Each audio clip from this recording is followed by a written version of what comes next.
You're listening to the Rent Roll Radio Show with Sterling Chapman. Hey, Rent Roll Radio listeners, welcome back to the show. As always, I'm your host, Sterling Chapman. Today, we are joined by Alex Talcott, and he is the owner of Lexdan Real Estate, and he is joining us from a river in New Hampshire. Alex, welcome to the show. So glad we finally made it happen. Yeah, you got it, man. And when people say, I'm living the dream, I am literally living the dream because I'm talking with you from my deck at my dream house. And I wouldn't recommend this as a best practice for everybody looking at investment property. But when I first set foot on this land, before the listing agent showed up, I called my wife and I was like, honey, we're buying it. So I live on the Lamprey River in New Hampshire. It's a 50-mile river. And it is my dream house. Awesome. Are you originally from New Hampshire? No, I was born in New York City, thus the talking loud and fast. That hasn't worn off. But I met my wife when I was 18 years old at Dartmouth College in Hanover, New Hampshire. And we named our son Hanover. So we're like kind of crazy about New Hampshire. Awesome. So tell us a little bit about your background, how you got into real estate investing and what you're doing today.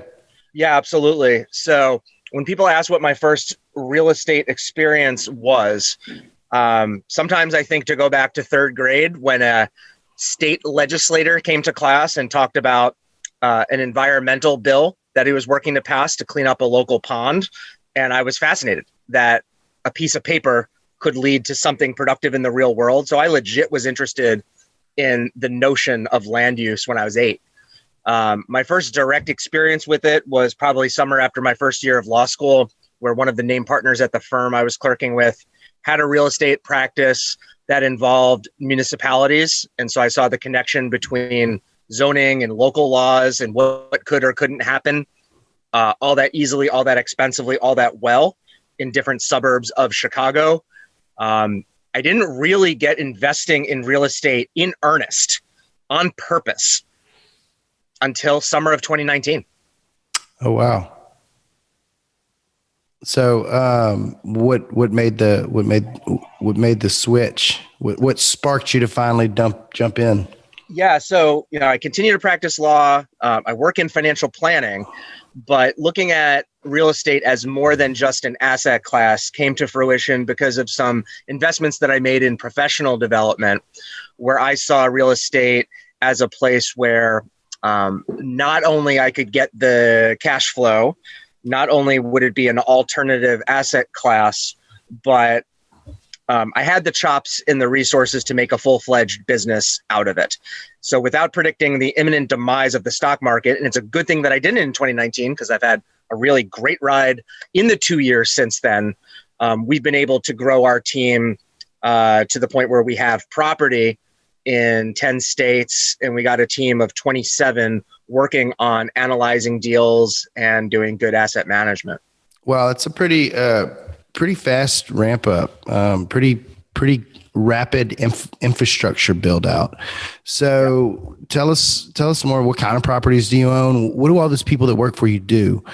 And sometimes I wonder. No, I'm messing with you. No, quite the opposite. Quite the opposite. I have a lot of love for people on our team. And a lot of that love is born out of the fact that I have a decade of college teaching under my belt. And I brought on a number of my prize students as interns, as junior analysts. So we trademarked aggressive, passive real estate. We don't want to be passive aggressive ever, but we are very aggressive, not in the risk that we take on, but frankly, maybe patting ourselves on the back with the level of analysis that we put into our deals. So one of the things I don't like about real estate investing are some of the folks who almost advertise their syndications on the basis of, hey, I messed up in my life earlier on, or I messed up. I wasn't cut out for this sector or that sector. And, just because people messed up and weren't on the straight and narrow earlier in their career doesn't necessarily mean that they're going to be successful in entrepreneurial real estate investing. So I'm much more interested in the Sterling Chapmans of the world, the people who have an MBA, and are not waiting for somebody to give them a stack of work to do. So we've been able to attract a lot of young, early career, hungry, multi-talented people who put a lot of thought into our deals to make sure that we're not giving up on our margins, that we're still hitting the high standards that we have for cash flow on our deals, and that we're prepared for the inevitable future. So we embrace technology. We embrace international aspects of our business. The bread and butter of our business would be single family homes, however. So that's something that makes us weird, where we've grown by our head count. What are you doing with the single family homes? Say it again. What are you doing with the single family homes? You flipping them? Or you renting them out? What are you doing with them? No. I want to buy and hold as much as possible. Yeah. And I don't do it stubbornly. It's not because I don't want to. It's not because I overly fall in love with my deals or anything like that. But, as with most everything, best case scenario, the default should be that you have it forever, whether that's a spouse, whether that's an investment. And it's only if other opportunities arise that you maybe consider trading them in. Yeah. I ain't trading in my wife. I ain't trading in any of our properties yet. So the single family homes that we acquire, sometimes they're a work in progress if they come by way of a package. So a lot of single family homes in Birmingham and other places have almost a securitized or a diversification or a bundled aspect to it, where they're acquired in groups, not as take the bad with the good. Take the bad with the good. That's the facts of life. Yeah. The facts of life. We got the 80s TV. Yeah, exactly. You do that sometimes, and we do that. But a lot of times, I got to tell you, based on our relationships and our follow through in different ways that we show love to our operators in different markets, we get some pretty choice access to turnkey properties. Nice. So what is your model exactly then? Are you syndicating like large portfolios of single family houses? We're not syndicating. I think it's very, very likely we're planning towards being a go for syndication in 2022. And so that aggressive, passive trademark phrase that we have is going to go along with a domain that I purchased, agpass.com. So this notion of people as passive investors benefiting from the aggressive work that we put into it is our kind of promise to the market. But up until this point, it's been private capital and it's been joint ventures on our deals. Cool. So I like a few things you said. I've heard the same folks out there advertising their I got into real estate because I sucked at everything else. Right. And I mean, that's a cute story, but I personally like you know what another big thing is that you hear a lot is people super bash on college, and they're you don't need college is stupid, you don't need to go to college. Like, granted, everything's stupid. I totally understand that you could become a successful real estate investor without a college education, but it didn't hurt. You know what I mean? Like, now, if you go out and get $100,000 in student loan debt for a theater degree, you know what I mean? Like, yeah, that's probably not the best way to become a successful real estate investor. Yeah, I'm so my arts credit to complete my liberal arts undergraduate degree was in theater, and I didn't get the full egg on A-, and that one hurts. Nothing wrong with I love the theater. I'm not bashing theater. I'm just saying. I'm just saying. I know exactly what you mean. You know, when it comes to advanced study or graduate degrees, I talk more people out of law school than I talk into law school, and a lot of times the calculation is really just it's the cost of doing it, but how about the foregone income for a few years? Like, that's a big deal. Yeah,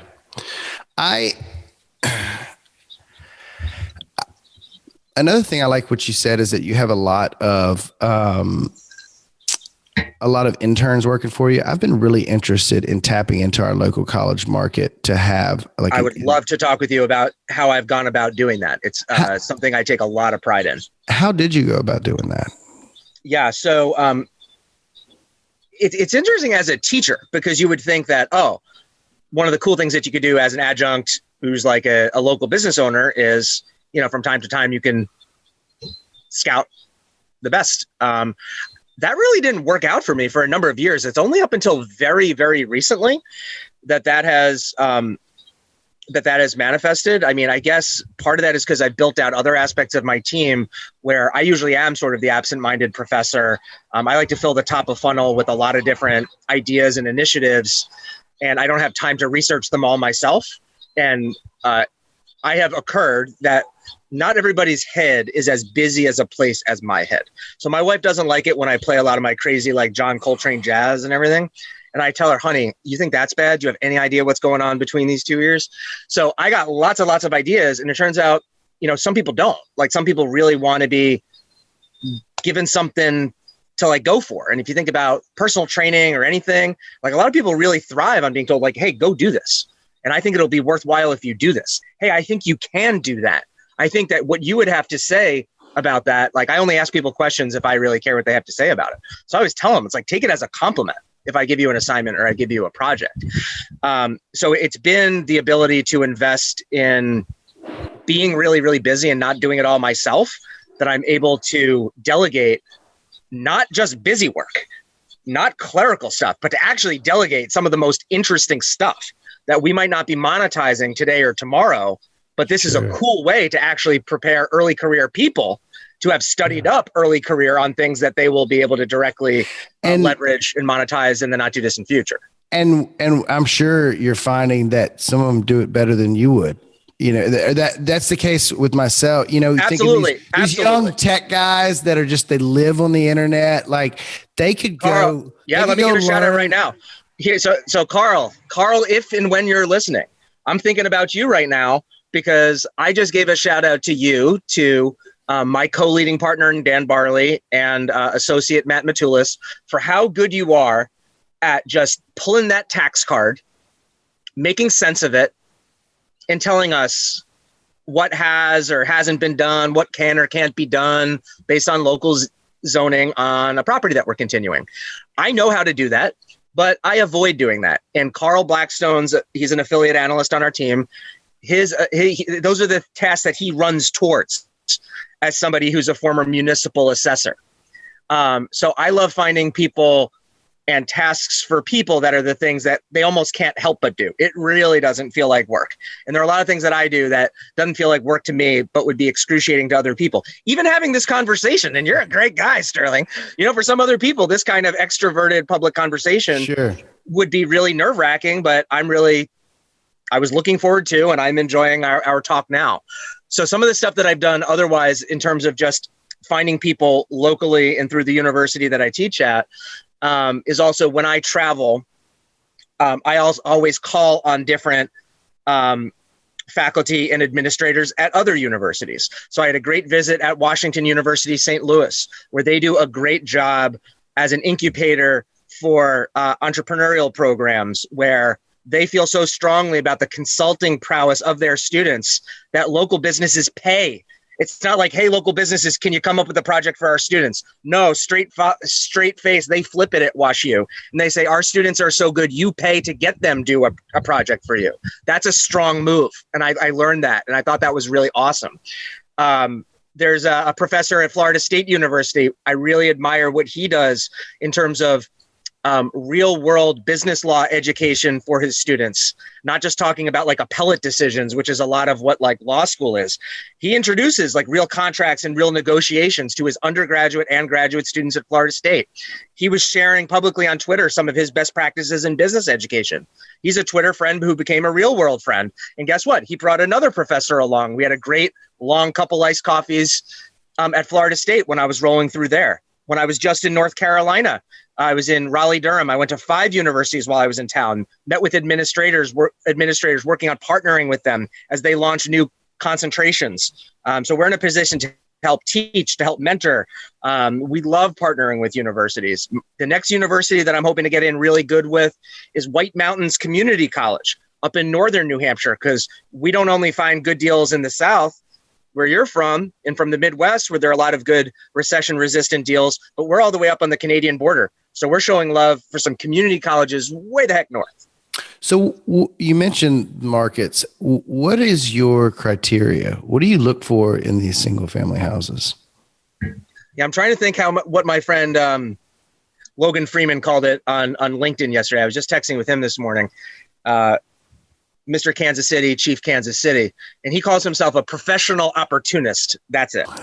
So rather than just being, I go anywhere, which is like what I learned at one point in my career, is if you pitch yourself as too much of a generalist, Yeah. Nobody really knows where to plug you in. Exactly. Jack of all trades, master of none. Yeah, exactly. And there are some people, as you know, in real estate who are jack of many trades, master of many trades. There are some people who are just like prolific doers. Sure. And, so for us, what we leveraged in Birmingham, Alabama was the 8.5-year head start that my partner, an investor and a real estate investor from Georgia, had been doing in Birmingham. He also has some interests in New Jersey, Ohio, and Indianapolis, Indiana.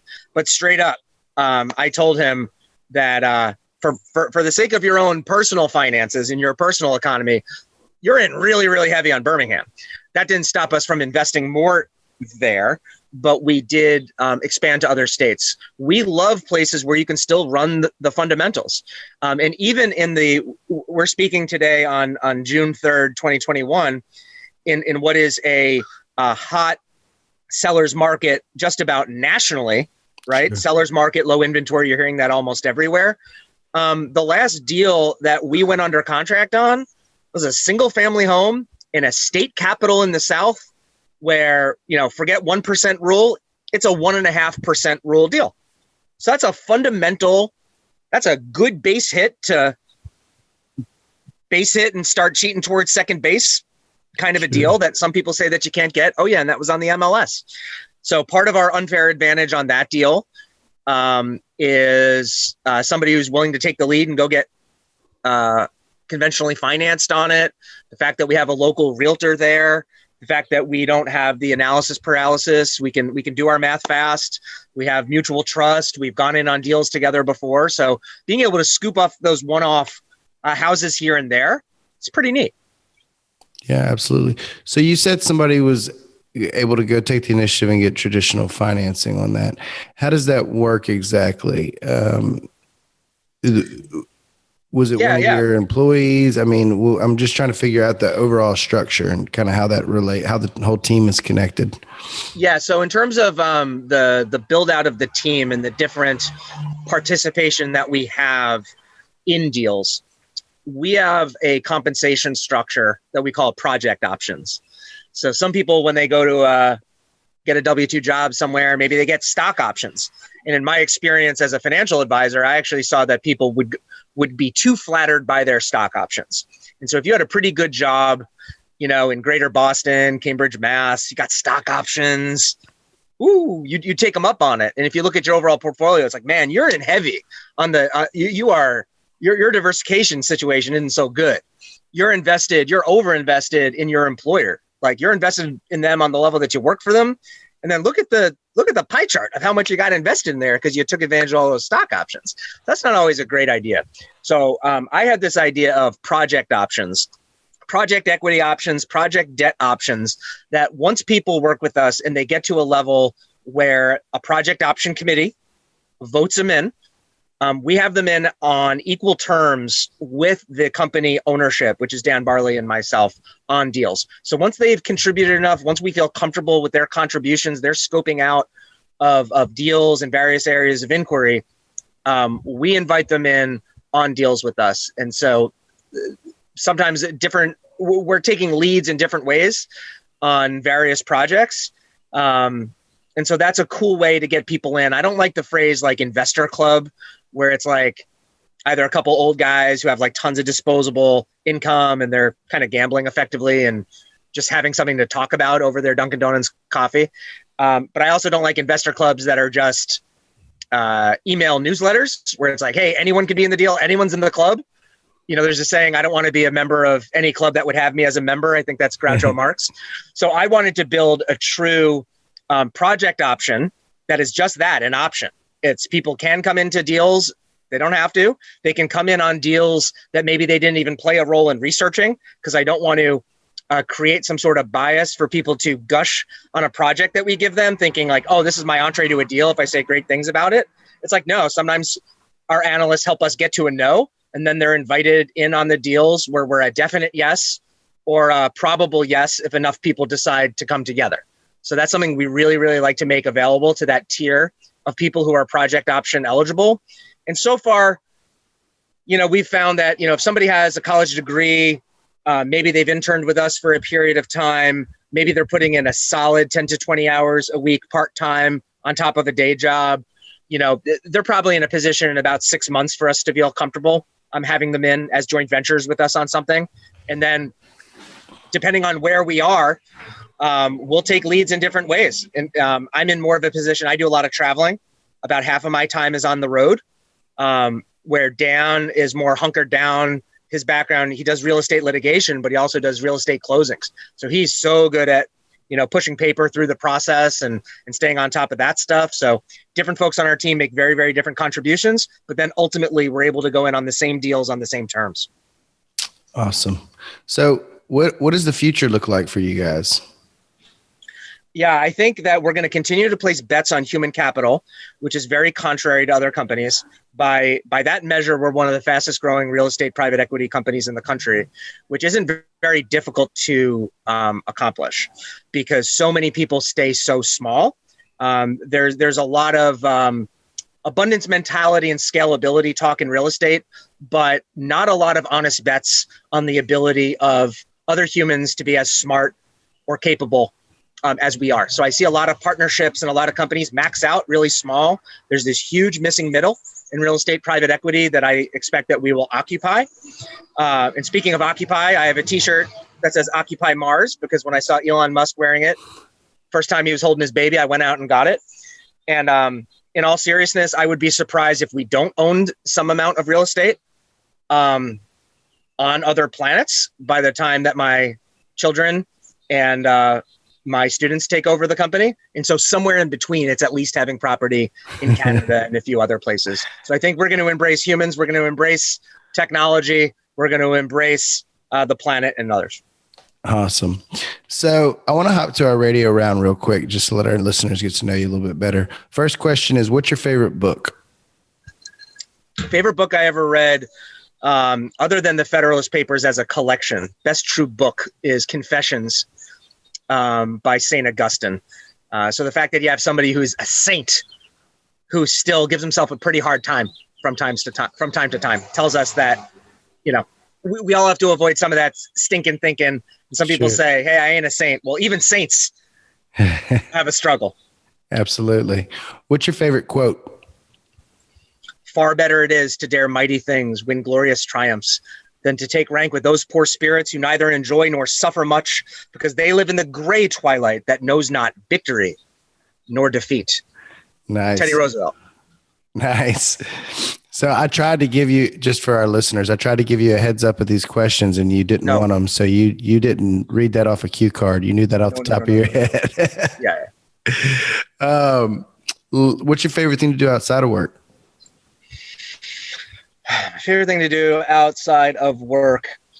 My lines between work and play are pretty tough. Like I got into college teaching because I'm such a current events junkie that is a way to slightly monetize how much I keep up with the news and how much I read. I am a prolific reader. I'm really involved in politics. I live in the first in the nation primary state of New Hampshire. I'm going to see Vice President Pence speak tonight. So I'm really, really involved in local, state, and national politics. It's really important to me. For pure fun stuff, how about skiing? Because there's an example of something that is exhilarating, and I'm not even good at it, but it still makes me feel good. My kids are way better than me at skiing already.